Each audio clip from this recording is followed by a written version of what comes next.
राजस्थान में जल्द आएगी एमिशन ट्रेडिंग एक्सचेंज। इसके लिए राजस्थान राज्य प्रदूषण नियंत्रण बोर्ड ने इस एक्सचेंज की स्थापना के लिए जयपाल फाउंडेशन से समझौता किया है, जो इससे पहले गुजरात के सूरत और अहमदाबाद सहित देश के कई प्रदेशों में एमिशन एक्सचेंज की दिशा में कार्य कर रही है।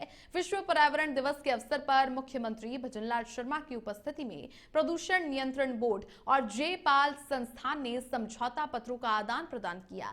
इस एक्सचेंज की स्थापना से उद्योगों को प्रदूषण नियंत्रण करने के लिए प्रोत्साहन मिलेगा।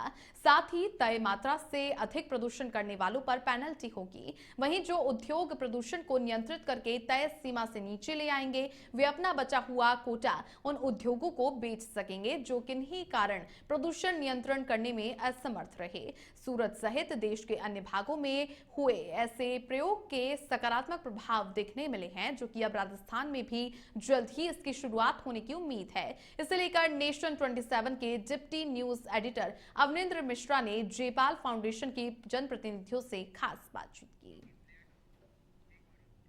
आज विश्व पर्यावरण दिवस के उपलक्ष्य में मुख्यमंत्री भजनलाल शर्मा द्वारा किए गए नवाचारों की श्रृंखला में एक बड़ा कदम है एमिशन ट्रेडिंग का।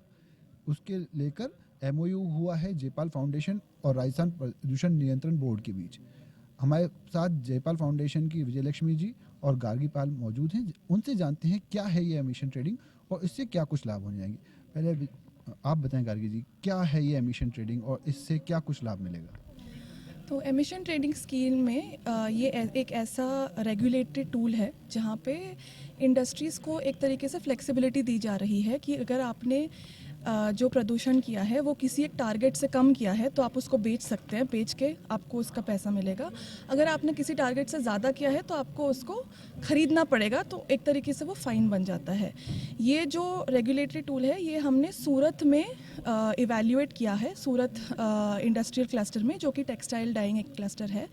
वहाँ पे हमने देखा कि जो इंडस्ट्रीज़ इस मार्केट के अंदर है कि उनको अब हमने टारगेट दिया है, वो ऐसे जो परमिट्स हैं वो खरीद रहे हैं, बेच रहे हैं, ऐसे इंडस्ट्रीज़ का जो प्रदूषण था वो 20 से 30% तक कम था व्हेन कंपेयर्ड टू ऐसे इंडस्ट्रीज़ जो इस मार्केट में नहीं थे।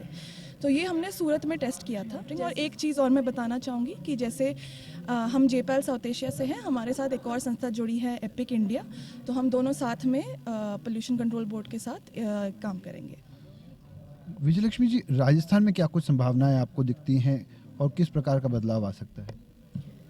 अभी ये हम जयपाल साउथ एशिया जो है, हम काफ़ी सारे गवर्नमेंट्स के साथ काम करते हैं। जैसे गार्गी ने बताया गुजरात, पर हम 20 से ज़्यादा गवर्नमेंट्स के साथ काम कर चुके हैं, सेंट्रल गवर्नमेंट के साथ भी काम करते हैं। तो हर गवर्नमेंट के प्रायोरिटीज़ के डिपेंडेंट है हमारा काम। ये बार जो आरपीसीबी हमारे साथ काम करना चाह रहे हैं, ये उनका प्रायोरिटी है कि वो प्रदूषण को कैसे कम किए। आज लॉन्च हुआ है, पर ये 2 साल से वो सोच रहे हैं, वो हमारे साथ काम कर रहे हैं ये सोचने के लिए कि कैसे इसको आगे बढ़ाया जाए। तो ये जो काफ़ी अच्छे संभव है कि हम अच्छा इधर काम हो सकता है, क्योंकि गवर्नमेंट इसको प्रायोरिटी मानती है, इसलिए उन्होंने आज एमओयू भी साइन किया है। इस एमओयू के होने के बाद हम कब तक ये मान सकते हैं कि कुछ ऐसा इंफ्रास्ट्रक्चर जो है वो आकार ले लेगा, या अभी कुछ रिसर्च इसमें और बाकी है? रिसर्च में एविडेंस तो हमारे पास है, पर राजस्थान के लिए जो काम है वही हम अभी शुरू कर रहे हैं। जैसे मैंने कहा, पिछले 6-7 महीने से हम काम कर रहे हैं आरपीसीबी के साथ, तो और भी टाइम में अभी इमीडिएटली बताना मुश्किल है, पर ऑलरेडी हमारे साथ मेंबर सेक्रेटरी, चेयरपर्सन ऑलरेडी काम करने शुरू कर चुके हैं हम कि और कहाँ ये हो सकता है, लैंडस्केप क्या है इसका, किस रीजन में इसको ट्राई करना चाहिए, और उसके बाद हम उसका टाइमलाइंस बनाएंगे। तो अभी टाइमलाइंस बने नहीं हैं, पर उसके लिए शुरुआत हुई है अभी।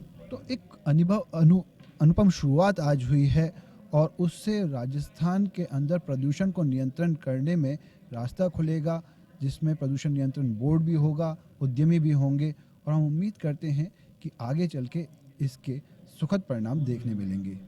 वीडियो जर्नलिस्ट राकेश जैन के साथ अवनींद्र मिश्रा, जयपुर, नेशन 27।